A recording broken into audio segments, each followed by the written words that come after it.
Viva Voz, com Vera Magalhães.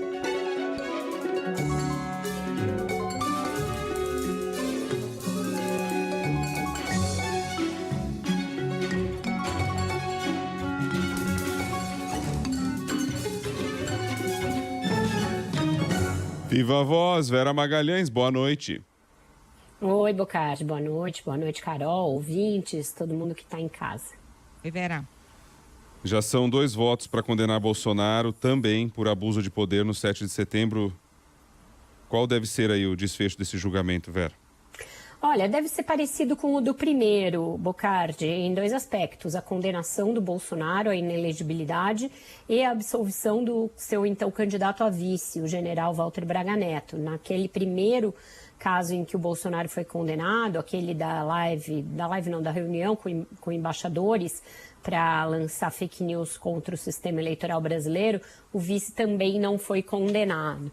E agora o voto do Benedito Gonçalves, que é o relator, segue nessa mesma linha, embora o segundo voto que tenha sido dado hoje, do ministro Floriano Marques, tenha incluído o Braga Neto na condenação, na indicação de condenação. Qual é o caso dessa vez, né? É o caso do 7 de setembro do ano passado, quando Bolsonaro fez um ato em Brasília, logo depois do ato oficial, um ato bem de campanha mesmo, em cima de um palanque, desferiu novas críticas ao judiciário, como ele vinha fazendo, e fez campanha usando a data como uma desculpa, e depois foi para o Rio de Janeiro e da mesma maneira fez um ato oficial e depois subiu num palanque também para fazer críticas às instituições, ao processo eleitoral, etc. Então são ações tanto do PDT quanto da senadora Soraya Tronic, que era candidata à presidência na ocasião. E tudo leva a crer que o placar vai se repetir pela condenação do presidente. O voto divergente até agora veio da lavra do ministro Raul Araújo, que abriu uma divergência votando pela absolvição do ex-presidente. O que tem de uma característica que é importante que o ouvinte entenda, né, desses julgamentos sucessivos, porque o Bolsonaro vai ter muitos julgamentos no TSE ainda, por diferentes condutas. O fato de que a inelegibilidade, diferentemente de condenações criminais, quando você é condenado por vários crimes na alçada criminal, as penas vão se acumulando até um limite, né? No caso de pena de privação de liberdade, o limite é de 30 anos. Mas, no julgamento da Justiça Eleitoral por inelegibilidade, não é cumulativo. Então, não é que se ele for condenado agora à inelegibilidade por outros 8 anos, isso se some à inelegibilidade atual, que é até 2030. Não, os prazos são simultâneos, então é como se ele estivesse duplamente inelegível até 2030. Por que é preocupante para ele ter várias condenações no TSE? É o fato de que ele vai ter de sair derrubando vários recursos se quiser derrubar a inelegibilidade. Então, são como se funcionasse como várias camadas de uma porta que o separa da reeleição. Ela não é mais longa, mas ela é mais reforçada pelo fato de haver mais de uma condenação. Já eram ínfimas as chances dele ter algum recurso acatado no Supremo, por exemplo, por aquela outra ação que é considerada a mais grave de todas, da reunião com os embaixadores, e a que tem mais provas do ponto de vista material. Então, essas outras condenações, elas têm menos peso, porque já não são a primeira, mas elas se somam àquela e tornam mais difícil o trabalho da defesa do ex-presidente de derrubar as condenações em tempo hábil, por exemplo, para ele ser candidato em 2026, como eles chegaram a aventar no início, né, no início desse caso. O Vera, agora a despeito dessas derrotas, o Bolsonaro segue articulando politicamente, né? O poder do ex-presidente ainda é grande? Ainda é grande, Carol. A gente pode dizer que ele já não é decisivo, que ele já não é vinculante para alguns personagens importantes e que podem vir a ser mais importantes ainda em 2026, mas ele ainda é grande. A gente tem visto o Bolsonaro fazer um périplo aí por alguns estados e sendo recebido por muita gente. Então, tem 2 termômetros aí, né? O de ascendência junto à população e junto à classe política. Então, junto à população, ele segue tendo um séquito fiel de seguidores, ele reuniu bastante gente, por exemplo, quando apareceu na celebração do Círio de Nazaré, em Belém, e politicamente ele segue com alguma influência, não total, mas alguma. Aqui em São Paulo, o governador Tarcísio de Freitas adotou como estratégia dar uma no cravo e uma na ferradura, ou seja, em alguns momentos acena ao bolsonarismo, em outros tenta se desvincular dele. No caso do Rio de Janeiro, a mesma coisa em relação ao Cláudio Castro, e em Minas, mesma coisa em relação ao Romeu Zema. Do ponto de vista dele, a estratégia tem sido aquela que a gente falou no início e que agora ele parece estar se pondo mais a campo nela, que é fazer da Michelle uma eventual candidata, não à presidência, mas ao Senado, fomentar outras candidaturas ao Senado, porque ele parte de uma análise que ele tem feito a vários aliados, segundo me contaram, de que ter uma bancada forte no Senado é importante até para ele eventualmente votar no impeachment do Alexandre de Moraes ou de outros ministros, influenciar nisso e aí tentar reverter a composição do Supremo e a sua inelegibilidade. Então ele vai trabalhando com esses cenários em que ele ainda tem uma influência para tentar se livrar do revés da inelegibilidade em algum momento. Então hoje é essa costura que ele faz, alguém que não tem mais o peso que teve, a ponto de quase vencer a eleição, e ter vencido uma vez, claro, óbvio, mas mesmo assim ter chegado muito perto de se reeleger com tudo que a gente viu, mas ainda um poderio forte. Basta ver uma votação que houve hoje no Senado, cujo resultado não pode ser atribuído 100% ao bolsonarismo, mas que o bolsonarismo tenta surfar, que é o fato de que o Senado derrubou uma indicação do presidente Lula para a Defensoria Pública da União. O Roberto Albuquerque foi indicado em maio, ficou lá amargando uma fila, um chá de cadeira, só agora teve a sua indicação votada e essa indicação foi derrubada no plenário do Senado. A gente sabe o quão raro é o plenário do Senado derrubar a indicação do presidente da República para qualquer posto. Quando faz isso é querendo dar um recado. A Dilma, por exemplo, teve alguns embaixadores que tiveram a indicação derrubada lá atrás e já era recado. Então, o Senado dando um recado para o Lula de alguma natureza. Por exemplo, muita gente entendeu como um recado para que ele não indique o Flávio Dino para o Supremo Tribunal Federal, porque o perfil do defensor público que foi gongado é um perfil progressista, assim como o do Flávio Dino. E os bolsonaristas surfaram na onda dessa derrota imposta ao governo, embora uma boa parte da base aliada tenha votado e contribuído para essa derrota. Você tem, por exemplo, um senador como Jader Barbalho, que tem um filho ministro, né? O filho de mesmo nome, seu filho homônimo é ministro do governo Lula e não compareceu na votação. Então, é essa base meio gelatinosa do Lula que contribui para uma derrota como essa, mas o bolsonarismo também tenta capitalizar de alguma maneira. Mudando de assunto, nós noticiamos ainda há pouco aqui a questão do Exército e as armas, né? O Exército pediu a prisão dos militares envolvidos ali no roubo, são acusados de envolvimento no roubo. E isso limpa a barra da instituição. Foi muito tempo, né, Vera? Para isso se tornar público e depois mesmo para ter o resultado. E um resultado ainda parcial, né, Bocardi? Porque só algumas das metralhadoras foram localizadas. Então, 4. Ainda tem muitas sumidas e toda a engenharia desse crime ainda segue muito nebulosa, porque tem aí uma grande possibilidade de civis terem se juntado numa organização criminosa com esses militares e isso ter sido urdido por muito tempo. E tem esse vexame a que você se refere, que é o fato de que provavelmente esse roubo se deu no início de setembro e que só foi descoberto em 10 de outubro. Então, é algo muito grave para uma instituição que preza pela hierarquia, pela disciplina e por ser muito rigorosa nesses controles, até a ponto de ser chamada quando há crises ligadas à segurança pública e tal, pelo fato de ter uma capacidade de ajudar e aí não teve capacidade de cuidar nem do seu próprio arsenal.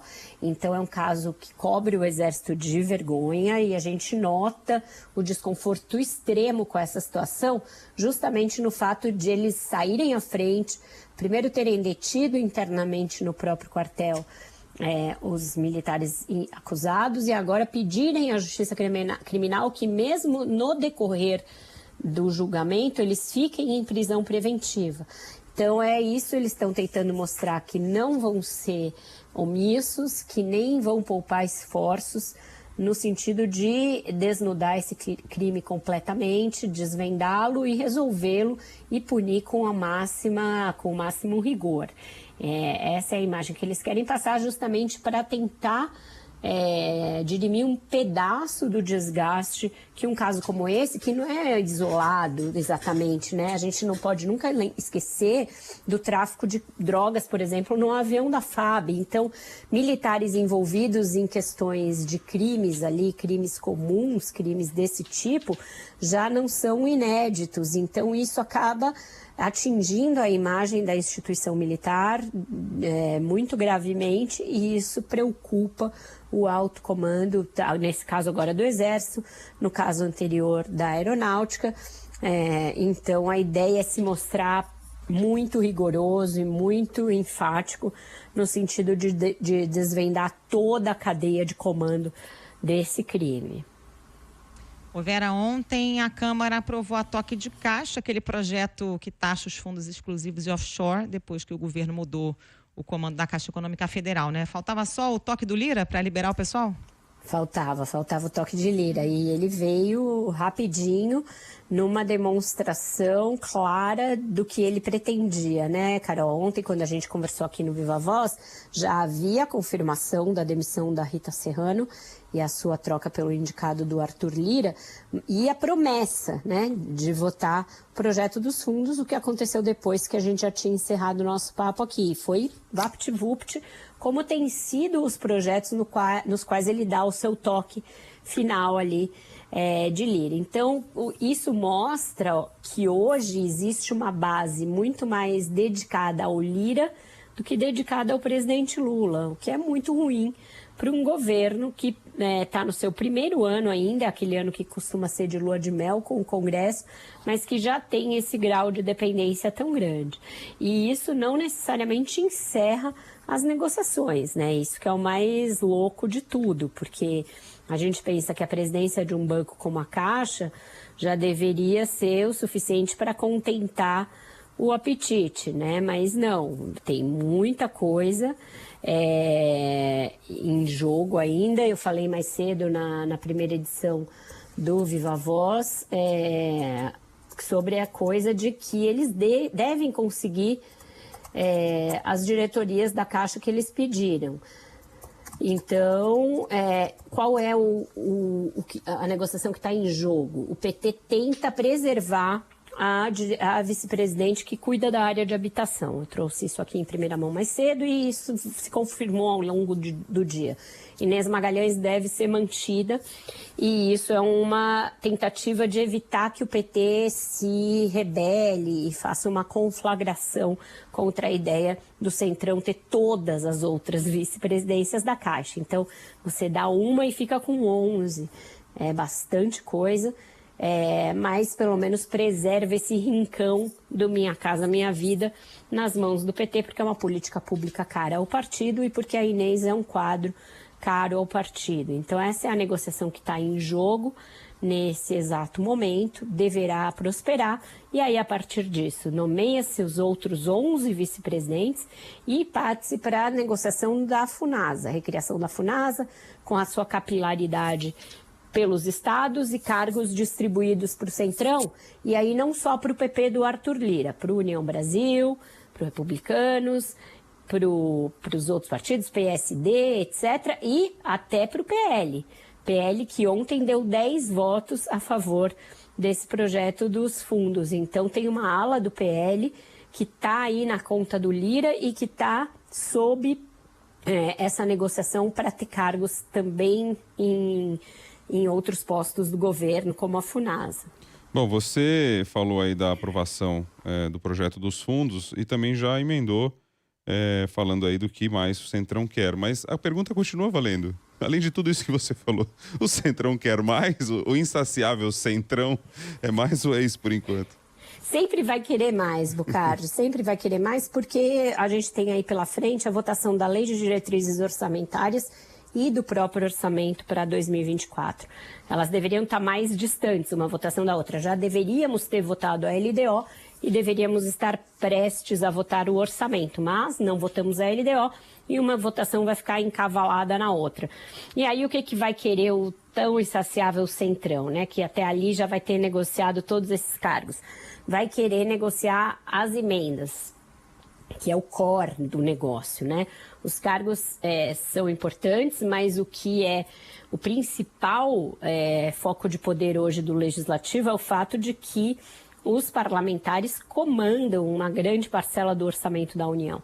E eles vão querer que essa parcela seja ainda maior, tanto para o fundo eleitoral quanto para as emendas, e que elas tenham um caráter impositivo ainda maior do que elas já têm hoje em dia. Então, é sempre subindo alguns degraus nessa escada de poder, e agora a briga vai se dar por isso, por recursos para o fundo eleitoral. Ano que vem é um ano de eleição, e por também recursos para essas emendas.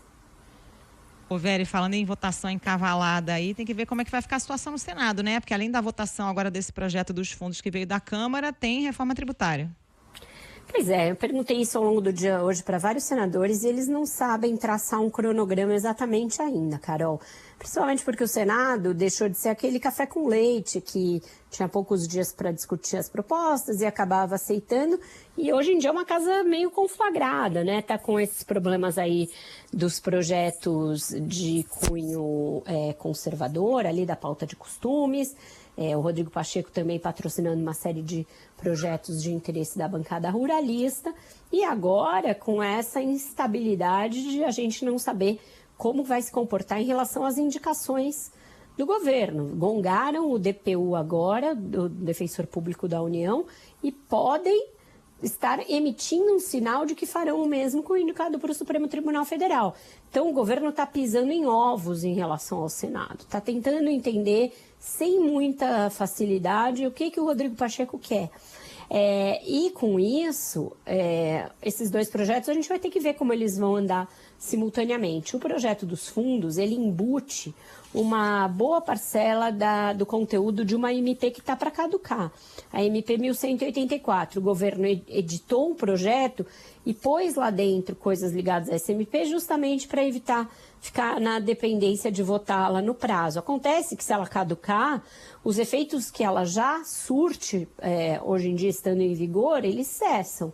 Então, o governo precisa que esse projeto seja aprovado até meados de novembro no Senado. E aí, para isso, precisa aprovar no Senado como veio da Câmara para evitar voltar. Então, não é algo simples, não tem relator ainda, vai passar pelas comissões, etc. Enquanto isso, a tributária tem um cronograma aí para ser votada até 11 de novembro, mas que parece um pouco irreal. A gente tem um feriado antes disso, o próprio senador Eduardo Braga falou que o que ele apresentou foi um relatório preliminar, que ainda vai sofrer muita alteração. Então, eu acho que o Senado vai gastar novembro com esses projetos.